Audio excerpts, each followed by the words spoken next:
Motorsports has always been, well, fucking nuts, to put it bluntly. From the early days of automobiles, the idea of getting someone else with a car and racing each other in these death traps was a terrifying thought to the average person. And yet, it was a spectacle to behold. Hundreds of people at local short tracks across the country would turn out in droves just to watch cars drift around a quarter-mile bull ring.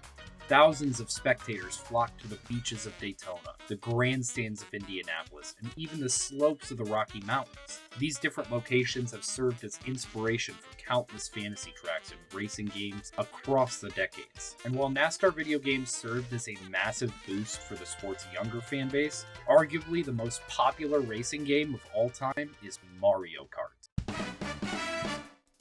Its simple game mechanics, innovative racing features, and of course beautifully designed racetracks made it a super approachable game for anyone, especially with item boxes taking offense and defense to a whole new level. While NASCAR doesn't necessarily have blue shells and banana peels to dodge, there is a fair amount of chaos to avoid on a weekly basis. The idea of a Mario Kart-style point system has tantalized the modern fan base before by offering an almost F1-type point system for the top 12 finishers every race. First place receiving 15 points, second receiving 12, third getting 10, and so on. I experimented with this last year and found it to be fairly telling as to who would find themselves as the rightful champion. Well, kinda, I guess. The point is, this system revolves around finishing up front, especially in the top 5. The way I set this up was relatively simple. Break the season into 6 groups of 6 races, each group being its own cup. We're tracking the wins, total points, and times placed in the top 12 throughout each cup. Alongside each cup, we'll be tracking these points totals throughout the season to see who qualifies for the 2025 Champions Cup, the final 6 races in which the top 12 drivers from the first 30 races duke it out for the season championship. Every 6 weeks, we'll be going through each cup as the season progresses. We start with the Daytona Cup, then the Progressive, then the Coca-Cola, Busch Light, Xfinity, and finally Champions Cup to wrap up the season. I think you'll be surprised at the dramatic racing that can ensue from this simple yet chaotic format. The first race of the 2025 NASCAR Mario Kart season kicked off a bit placid. Rain hitting the track early pretty much guaranteed a finish under the lights in the Great American Race. When NASCAR finished drying the track, the race would resume and run incident-free until Denny Hamlin, Zane Smith, and Josh Berry were involved in a minor accident after the field in front of them checked up. The second stage started, and then went back under caution faster than you could say cheap beach. This multi-car wreck takes out big names like Ross Chastain, Martin Truex Jr., and IndyCar legend Helio Castroneves, making a celebrity start like Link hopping over to race for a Nintendo crossover at Daytona Beach. The race continued without many problems from there until the last 15 laps. Joey Logano and Ricky Stenhouse Jr. had been going at it for a while, and Logano was getting pissed, so he pulled out his 3 red shells and cleared the field around him, before screwing himself as well. Involved in this wreck are Stenhouse, Logano, Kyle Busch, Todd Gilliland, Ryan Blaney, Noah Gragson, Chase Elliott, and Cole Custer. The field gets going again, and the intensity is picking up. You can feel the energy through the TV screen and see it in between the cars. Custer, who was lightly scathed in the previous incident, wants the lead badly, keeps shunting Christopher Bell, who refuses to budge. Custer uses a green shell to move Bell, and it works, but disaster unfolds behind him. After cleaning up the mess on the backstretch, Hamlin and Austin Cindric lead the field to green in overtime. The field shuffles behind them, and Hamlin finds himself lined up with his driver at 2311, Riley Herbst, who just like Hamlin has survived the chaos with a couple bumps and bruises. Just past the white flag, Herbst gets turned into the infield, but miraculously saves it, and the race stays green. The field barrels off turn 2 onto the backstretch with Austin Cindric at the helm. He's won this race before, but only has 2 cup wins to his career, and he has a lot to prove against his champion teammates. Behind him is Hamlin, who is searching for a legendary 4th Daytona 500. Hamlin darts to Cindric's outside to make it a drag race. Custer behind him, who has somehow survived 2 massive wrecks, follows suit, making it 3 wide. A classic finish is developing in front of our very eyes. Over 4 hours of rain delay and 200 laps of hard racing have led to this very Wait, what's that sound? Just when the racing gets really good, someone always has to throw blue shell. In true Mario Kart fashion, NASCAR lets the cars race back to the flag. The jumbled finishing order of the top 12 resembles the jumbled pile of cars on the backstretch. While Championship 4 drivers William Byron and Tyler Reddick survived the chaos and went on to finish 1-2, third place saw retired veteran Jimmy Johnson in a one-off race for his own team give the biggest smile he's had since 2020. Chase Briscoe and John Hunter Nemechek snuck through to finish 4th and 5th respectively, with Alex Bowman, Blaney, and Cindric surviving for 6th, 7th, and 8th. Justin Allgaier, driving for Junior Motorsports in their first Cup race, managed to pull out a 9th place finish. Chris Buescher clinched the top 10, and Michael McDowell and Eric Jones close out the top 12 for the Daytona 500. The points after the first round of the Daytona Cup read as such, with Byron and Reddick out to an early lead and favorable tracks ahead. Briscoe earned a respectable 9 points, with Nemechek, Bowman, Blaney, Cindric, Buescher, McDowell, and Jones making up the remainder of the top 10. You might notice a couple things, like, where are Jimmy Johnson and Justin Allgaier? Briscoe got a penalty. Why is he up there? What determines a tiebreaker? To which I have to say, 1. Since only full-time drivers qualify for the Champions Cup at season's end, part-time drivers are not eligible to score points, but can steal points from regulars, kind of like Cup drivers guest driving in Truck in Xfinity. 2. Even if Briscoe's penalty would have been upheld, I would have kept his points scored because he technically wasn't disqualified, thus losing his finishing position, but rather had a point reduction. And 3. Tiebreakers are complex, so we'll get into that later.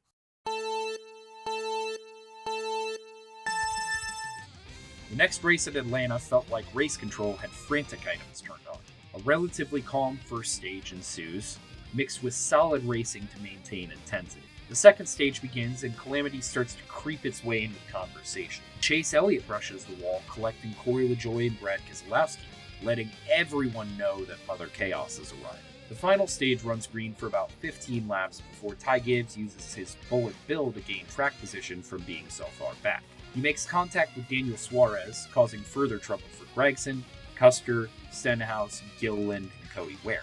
The race resumes briefly before one of Briscoe's bananas takes out Buescher in front of Bowman for a minor incident. Late race jitters begin to set in as the sun continues to drop on the field. With just under 30 to go, Carson Hocevar sends Ryan Blaney a red shell, spinning him into the infield after a dominant day. As the laps wind down, the battle for the lead begins to pick up. Kyle Larson is leading the field, which isn't new to anyone.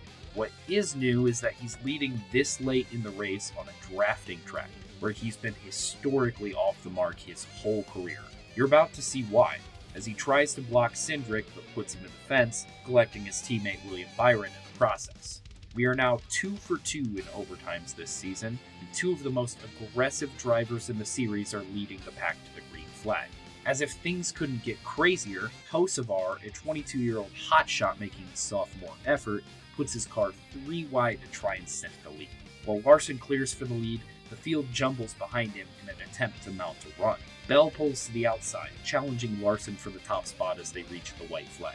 On the backstretch, Bell gets a massive run to the outside and a huge shove from Hocevar, who now has caught the leaders. Going into turn 3, Bell keeps high. Larson moves down to pick up a charging Blaney, and Hocevar finds a way to nose between the two. This race is tracing shades of last year's 3-wide finish already, and tension is through the roof. Caution! Caution is out!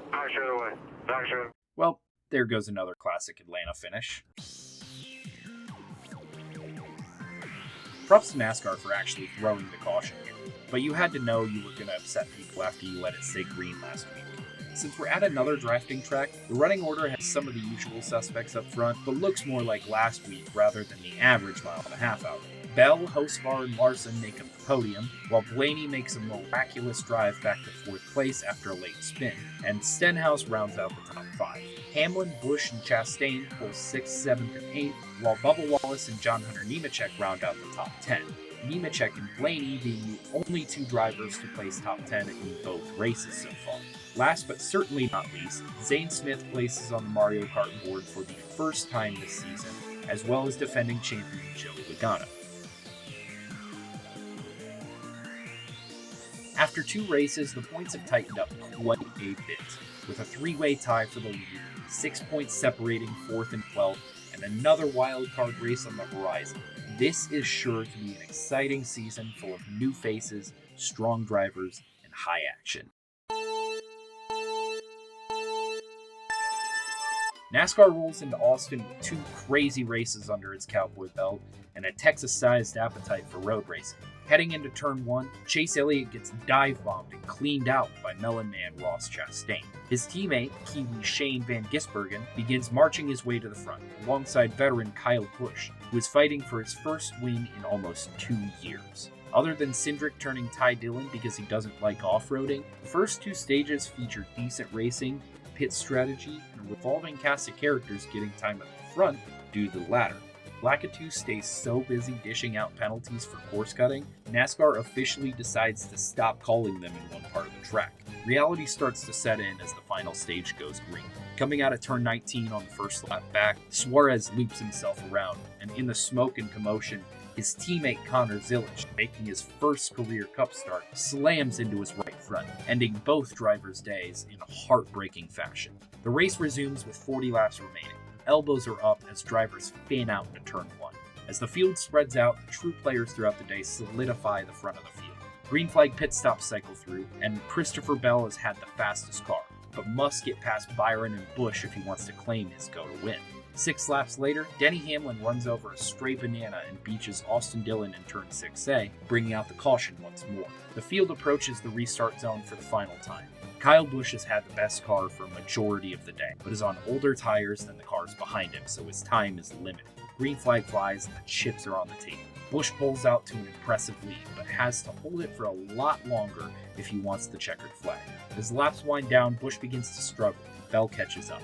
With 5 laps to go, a patient Bell throws it on the inside of turn 1 and never looks back. Busch falls to a respectable 5th, while Byron and Reddick challenge for the lead, but ultimately fall short as Bell collects his 2nd straight win of the still very early season. This is the first green flag finish of the 2025 season and provided us with a pretty solid roster of finishers this week, adding to the ever-growing number of drivers to have scored points this year. Bell, Byron, and Reddick make up a tight Nesk podium, while Chase Elliott, having been absent since lap 1, stormed up to the front late on new tires, while Kyle Busch brought home a top 5 after a hard-fought win was again ripped from him. Then Gisbergen marched back up to 6th after falling back earlier. Buescher again proved his road course racing skills with a 7th, and Gregson was the surprise of all finishers this week with a solid 8th place outing. Bowman continued his code of consistency. Todd Gilliland carried the front row banner with a top 10, while McDowell and Chastain came in the rear. The top 3 of this race already being high up in points really gave this week a 1%er vibe. You can really get a feel for how this cup is starting to shape up. Hot streak podium finishes will take you a long way in this format. So starting hot like Seabell, Byron, and Reddick is exactly how you want to play the game. The West Coast swing begins with a trip to the championship venue in the desert. Phoenix has slowly begun to produce better racing as the Gen 7 car has been broken in. The race goes green with Cup contender Byron leading the way. Apparently the overnight track crew had a few too many snacks because the backstretch was absolutely littered with bananas. First, Catherine Legg is set up to fail, driving what's essentially a shoebox on wheels, then Custer hits one and takes out Stenhouse in the process. On the restart, Lakitu catches Logano for shortcutting the dogleg before the line, and the 22 is hit with a pass-through penalty. The first stage ends and the race continues somewhat normally before McDowell clears another banana off the track. The ensuing race start almost makes it off turn 2 until Ty Gibbs bumps into Justin Haley with his triple red and causes a chain reaction, taking out drivers like Briscoe, Hocevar, Gregson, Keselowski, Gilliland, Herbst, Custer, and Van Gisbergen. After the carnage on the backstretch is cleaned up, the race resumes to finish the remainder of the second stage. As the final stage begins, the real players have once again found themselves in front, ready to compete for the win. Joey Logano leads the field back to the green flag and takes charge for the next 20 laps, before Catherine Legg hits herself with her own banana and screws over Suarez in the process. Bananas continue to litter the track throughout the race, with 3 cautions throughout the final stage, and just when it looks like Bell is cruising to his 3rd straight win under green, Gibbs, his teammate, smacks the wall hard, sending the race to overtime. The field is full of restart veterans at this point, since this is our third of the season. Hamlin shows this by pulling even with Bell on the initial jump as the field scrambles to gain position behind them. No backfield shenanigans in sight as the leaders take the white flag side by side. Hamlin leads Bell at the line, but he's at a disadvantage going into the first turn. Bell drives it deep into turn 1 to clear Hamlin, but the 11 is glued to his right rear coming off turn 2, which gives him a massive run down the backstretch. From what we know, the high side should carry enough momentum for Denny to scoot past. Bell wasn't thinking like that though. Ever so slight contact sends Hamlin up the track, and while he keeps it out of the wall, he doesn't have enough to get there, as Christopher Bell claims his third straight win of the still early 2025 season. At this point, we're starting to see which drivers are going to find themselves up front, both weekly and at the end of the season. Hamlin gets his best finish of the year so far and his best since Richmond last summer, while Larson grabbed his second podium of the year. Josh Berry seems to have already shown what the Wood brothers were missing out on over the past 3 years, with an impressive top 5, followed by Buescher, who's always had an affinity for the mile-long track in the desert. Byron continues his own hot streak, nabbing his third top 10 of the season. Chevrolet's Bowman and Busch grab the 7th and 8th spots, while Zane Smith and Chase Elliott seal off the top 10. Chastain grabs his third top 12 of the season in 11th, and Austin Dillon grabs his best finish so far this year in 12th. You can see what I mean with the haves and have-nots by looking at these points. It's still pretty tight from third on back, but Bell and Byron are in their own zip code at this point. If this is what the rest of the season is going to look like, it will be one hell of a battle, but I'm afraid the rest of the drivers will suffer at the might of these two modern-day titans. The Cup Series hits Sin City in stride, eager to hit the high banks of the first traditional mile and a half. A jumbled field finds McDowell and Logano starting up front, something they did more than once last year, though McDowell was driving a Chevy this time around. Logano leads the pack up to the first round of pit stops, and it seems like things will cycle through until Briscoe loses the wheel and his tire changer earns a 2-week vacation in Mexico before the Cup Series gets there in June. The race resumes and Austin Cindric drives to his first stage win of the season with little contest after pit strategy split up the field. The second stage runs green for about 15 laps before SVG runs over a stray banana in turn 2, bringing out the caution. The ensuing pit stop sees Bell give up track position to grab a double item box before hitting the track again. Varying strategies jumble the field yet again, and the following restart has another tire break free, this time giving Busch's tire changer the PTO. During a green flag run, Gilliland hits one of Stenhouse's green shells and smacks the outside wall, bringing out the caution. The second stage continues with a decent battle, but not much fanfare as Larson becomes the first repeat stage winner of the 2025 season. The final stage begins with new drivers up front on pit strategy, mixing up the running order, but providing for solid racing for another 15 laps until Cody Ware hits the only banana for miles, bringing out the 5th caution for incident. The following restart brings more chaos, as 4 and 5 wide in turns 1 and 2 lead to Stenhouse, Blaney, Jones, and Gregson being spun, while Bubba and Austin Dillon pick up damage of their own. The race restarts once again, going on a green flag run that seems to be lasting, as a variety of characters make their way towards the front, developing naturally and tightening up the leaders in thrilling fashion. Pit stops begin to happen, and as the green flag cycle plays out, it becomes clear to everyone that Joey Logano is again going for fuel strategy. We're going to need a sacrifice if we want this race out of Dr. Evil's hands. Okay, that'll do, Noah. The field pits for the last time under caution, and Logano gets screwed by himself? Dude, how do you mess up a pit entry like that on the money stop? Joey's mistake Meyerson mid-pack with only a handful of laps to go, effectively killing this race.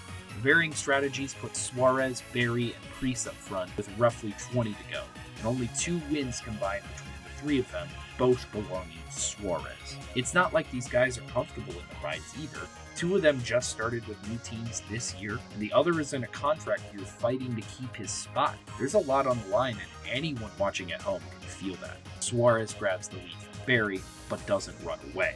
Berry fights back over the next couple laps, pulling next to the 99 when he gets loose, and finally being able to clear him with 13 laps remaining. We expect a caution, we expect a spin, a challenge, a blue shell, anything that will stop the underdog from prevailing like usual. That never comes. The laps wind down and the field's up. No loose tires or phantom yellows here. Josh Berry coasts to his first career Cup win at the track that cemented his spot in the sport just 4 years ago.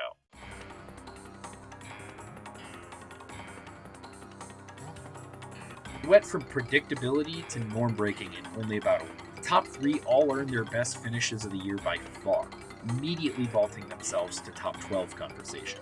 Byron continues his co-dominant stretch, still chasing Bell's elusive lead with 1 race remaining in the Daytona Cup. And Chastain rounds out the top 5 for his best finish lead. Cindric brings it home 6th, carrying the banner for Team Penske, while Bowman quietly keeps his brilliant season going with his 2nd straight 7th place. Allmendinger shows that he's just really good at Vegas for some reason with 8th place. Hendrick teammates Larson and Elliott round out the top 10 respectively. Keselowski picks up his first points finish of the year, and Bell barely extends his lead to 12th place. As you can see, the top 5 or 6 have really sort of cemented themselves heading into Miami for the last race of this Cup. Berry, with his win and a 4th place at Phoenix, have shown the field what it takes to be able to compete not only through each Cup, but also leading up to the Champions Cup. Busch and Hamlin hang on to 7th and 8th at 19, while Buescher, Chastain, Blaney, and Elliott are all separated by 2 points, leading into a place where all have shown serious speed before.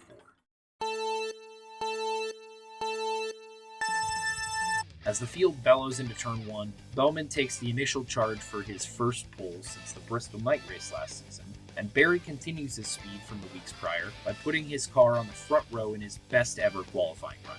The race unfolds surprisingly naturally, as green flag pit stops begin around lap 30. As cars cycle through, the field gets even more stretched out, which makes it shocking when on lap 70, Christopher Bell hits a banana dropped by Zane Smith, bringing out the caution for the first time on the day. The short stint at the end of stage 1 is uneventful, with Blaney muscling his car up front to claim his 2nd stage win of the year.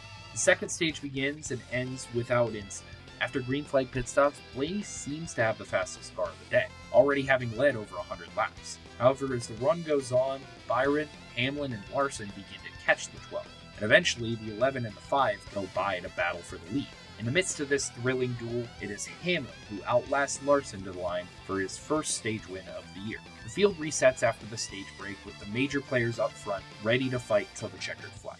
Larson briefly holds the lead before Bubba skirts by him to hold it for himself. A faulty pit stop stowed Blaney back in 9th on the restart, but he makes short work of the cars in front of him to claim the 3rd spot. With 60 laps to go, the sun is beginning to set on the Atlantic coast, and the drama is beginning to intensify.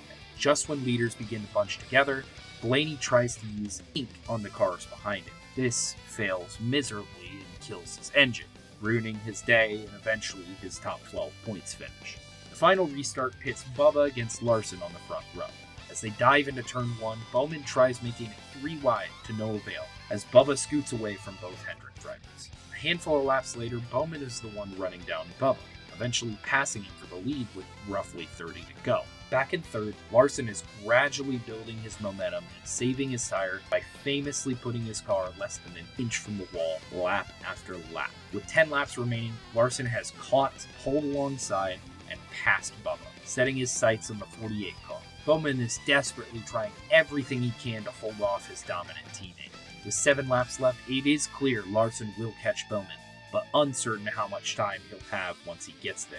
That question is answered the next lap, as Larson forgot which game we were playing and used the Intimidator button on his teammate. Using this run, Larson scoots away to his 2nd win in Miami, making it a 1-2 finish with teammate Alex Bowman.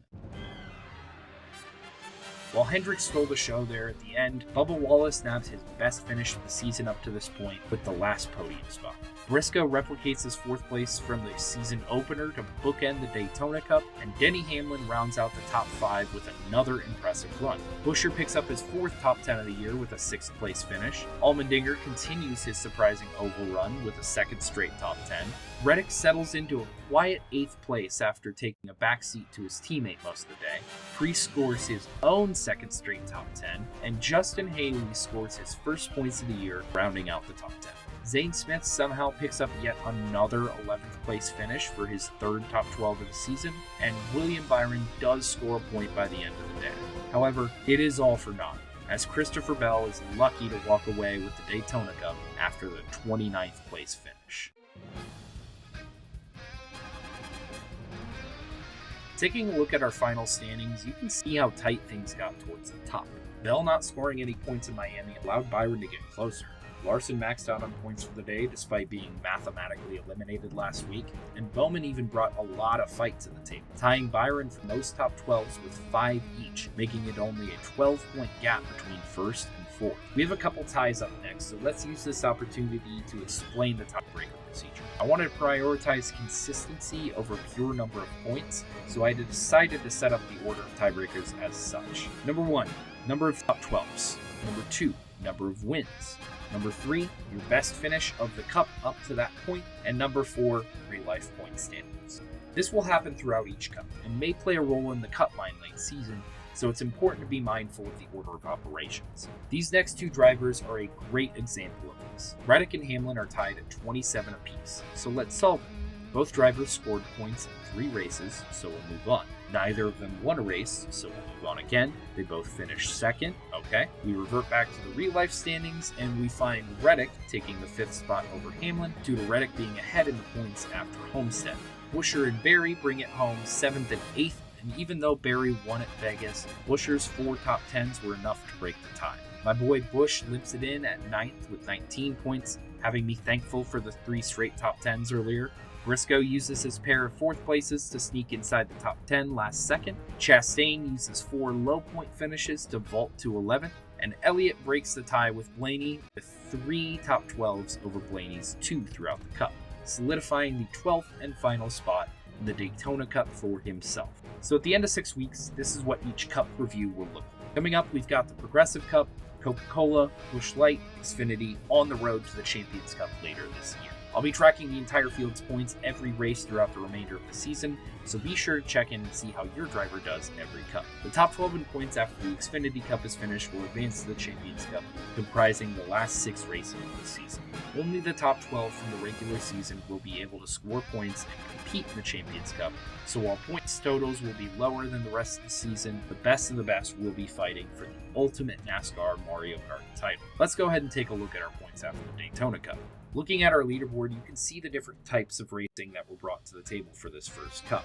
With only Ty Dillon, Ty Gibbs, Riley Herbst, Cole Custer, and Cody Ware not scoring points in the first 6 weeks. Looking even further up, you can see 20 drivers scored double-digit points this cup, either through consistency or high finishes, and 15 was the closest anyone outside the cup line got to making the top 12. These points will not reset even before the Champions Cup itself starts later this fall.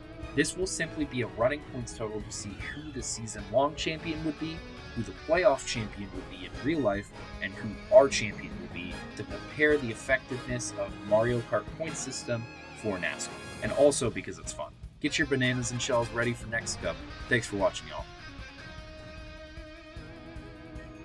Thanks again for tuning into this video. I appreciate everyone who's stuck with me over the past couple months. Around the end of last season, I got a new job, and I've been acclimating to my new work environment incredibly well, so apologies for the lack of uploads and content there. I look forward to committing more time to this channel than before, and giving you guys fun, new NASCAR content as we progress through the season. Thanks again to all my subscribers, friends, family, and everyone that watches these videos. I really do appreciate all your interest and support in this work that I do. If you enjoyed this video, please feel free to leave a like and comment down below who you think will win the Progressive Cup. As always, until next time, pull those belts tight, race hail, praise hail, and happy racing.